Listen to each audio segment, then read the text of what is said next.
My name is Khalid Fayaz, and I'm the editor of this magazine, Zanmun Lukchar, which means discerning childhood.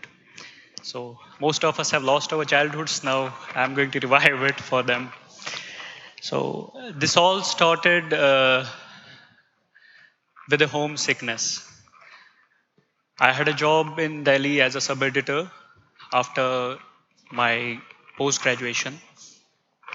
So, to my good luck and to my boss's bad luck, we got into something in a kind of a scuffle, and I had to give up that job because somewhere I was always on the back of my mind, there was somewhere some voice telling me that no, man, you are at the wrong place. You need to go back and do something for others because you are all you are doing is just committing to your financial needs. So after that, I had been for a month or so, I had been lying on my bed and counting my options. Then one of the friends came, who would later become my friend actually. He was a stranger and he came to my room for a while and we kind of had a chat.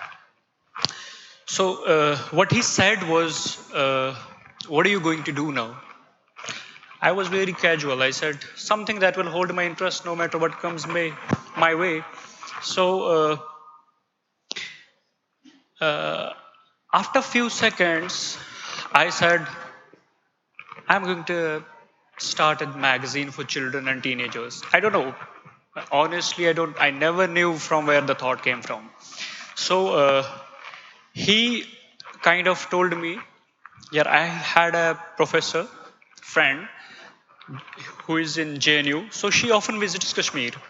And the family she meets had a little girl, 7 or 8 years old. And that little girl often tells her, Ma'am, have you bought anything for me to read? And the professor had no answer because she hadn't. I was lying and I sat up on the bed and I told him that I am going to give her something every month. So, and that is from where the journey of Zanwal Lakchar began. It was 2017, and it took us like a year to establish all the things and do all the paperwork. And after that, we established this. But the thing is, though she's my inspiration, I still feel guilty about her because I have this guilty conscience that I couldn't give her the same thing in her own language. Because my first preference would have been if she would have read the things that she's attached to, the surroundings that she has daily interaction with, those things if she could have got in her own language. But the problem is that if even if I would have managed to do that, although I don't know Kashmiri myself how to write it, I'm trained in English. So, although I could have managed that, but even though she wouldn't have been able to do that, to read that, because that is how the subcontinent has been reduced to. We have put the native language in a caged bird, in a cage. So that sparrow that you are seeing is actually our native tongue. And all the hawks surrounding it are the foreign languages. So these foreign languages, we have kind of it has become a kind of a fashion that all of us believe that knowing foreign languages or talking in foreign languages is kind of a fashionable thing. So we have come to the point where we have driven this language out of every domain, be it market, be it school, be it public offices, be it private offices, be it school, be it playgrounds. So all these domains we have driven it out. Now we are on the verge of getting it out of our homes because parents just swell in pride when somebody talks in English.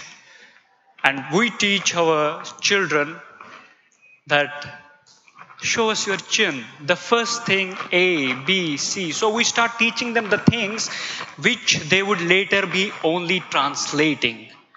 Because the things, because the language is always in which we think.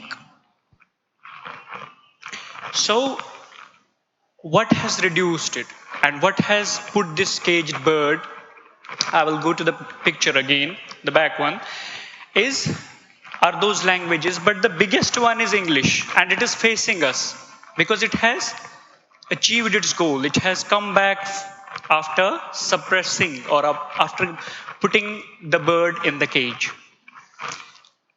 English is a language that has a colonial background because Britishers were the first Europeans who had conquered half of the known world.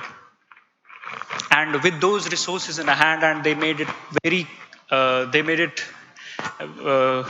clear in their offices that the languages in the colonized territories should be English first in those offices and educational institutions. So after that, they put it again in the same cage. But what I'm trying to say here is English has become a global language, but that's not a problem.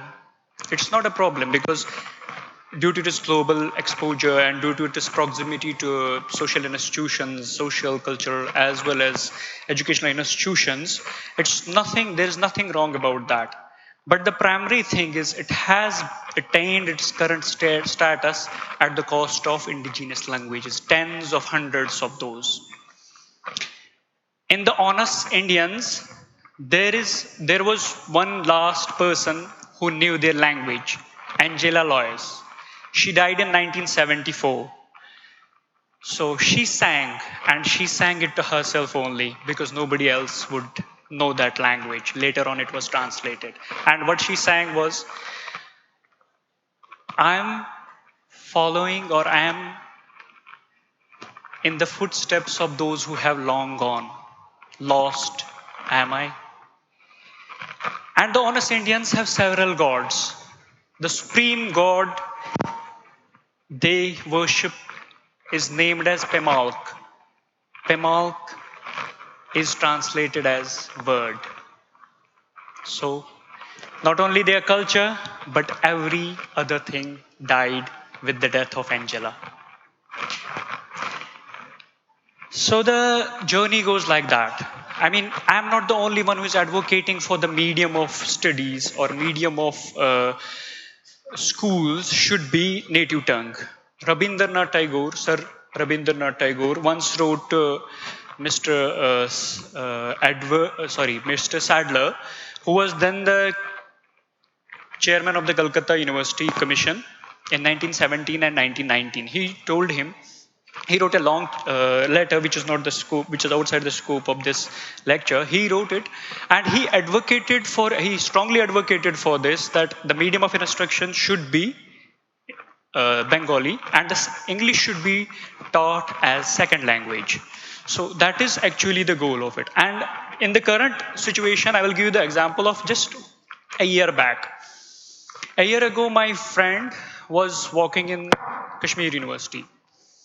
So she overheard a conversation between a PhD student and a student of masters. So PhD student was greeting the master's student in supposedly Urdu. And you will hear why I said supposedly. Because she said, "Aap mujhe theek ho jigar. Aap mujhe theek ho jigar." Which will sound odd to any Urdu knowing person because it's completely the literal translation of Kashmiri, "Toishu hama theek."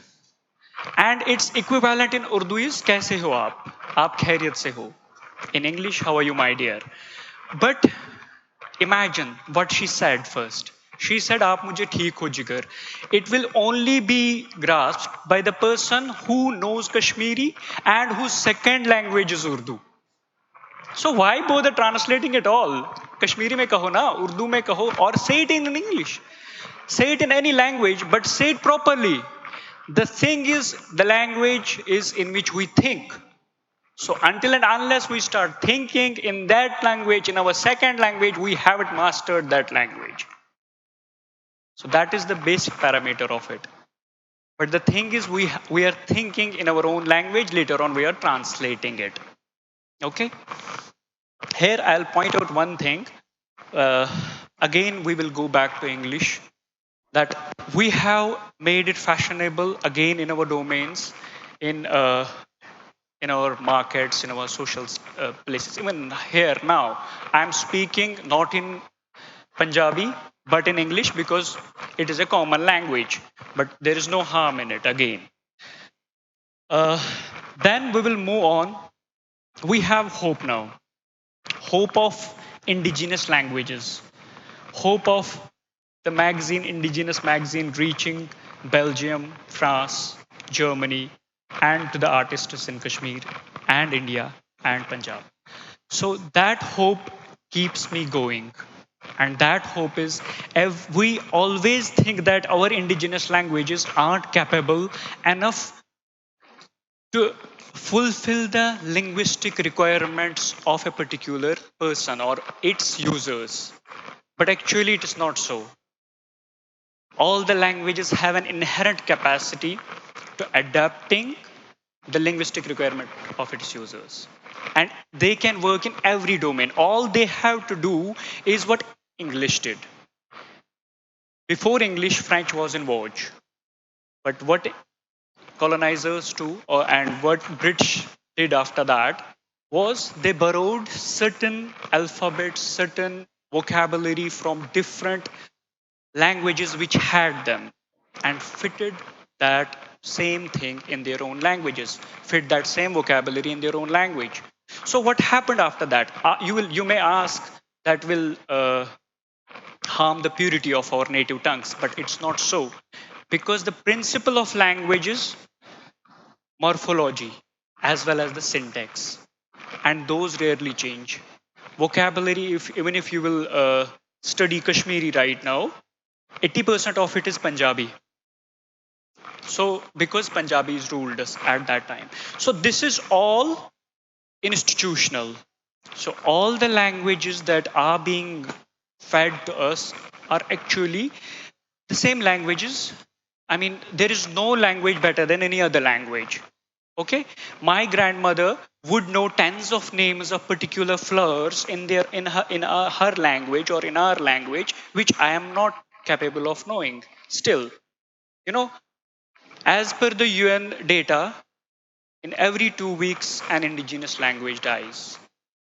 And that's kind of appalling data. In every 2 weeks, an indigenous language dies. So, what we have to do to keep it flowing is actually at least we can put it in our homes. We can put the domain back in our homes. We can give the students the same imagination that our grandfathers or great grandmothers had. Okay.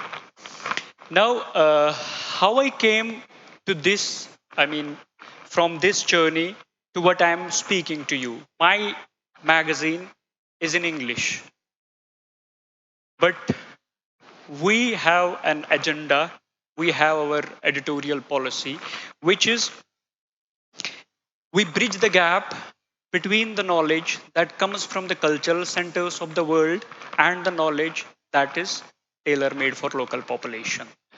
Because one knowledge that is tailor made for local population should be, we should know it more because it has more application, but it's otherwise. And the knowledge that comes from cultural centers, we know only, we know much of it, but its application in our own cultural own cultural surroundings isn't that much. So what we did was we tried to bridge this gap, and part of it involves bridging the gap between the foreign languages and the native tongues. So we have started with Kashmiri language, and I always hope so that we can make it to other languages as well. We want to preserve all the indigenous languages, no matter what comes our way. And the second thing, we cater to colleges and schools. From the very beginning, even in the primary schools in Kashmir, there is bold letter written outside the schools that is English medium, which means that all the education provided here would be through English medium. And we have converted same medium to preserve our own identity, to preserve our own culture, to preserve our own language, to preserve our own environment, to preserve our own science, political science, history, and all the other things. But at last, I can only cultivate hope if it goes into a larger scale. Don't know that girl still because I haven't met her. I haven't made an effort because I don't want to face her because I have that guilt. I just want to, I mean, I just pray always that hope she finds this magazine and I hope she questions this magazine the way she questioned that professor. I hope she engages with it the same way she engaged with the professor. So, this is all I have here to say.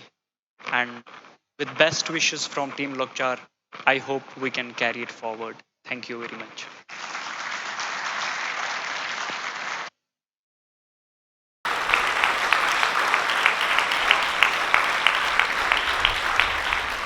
Listeners,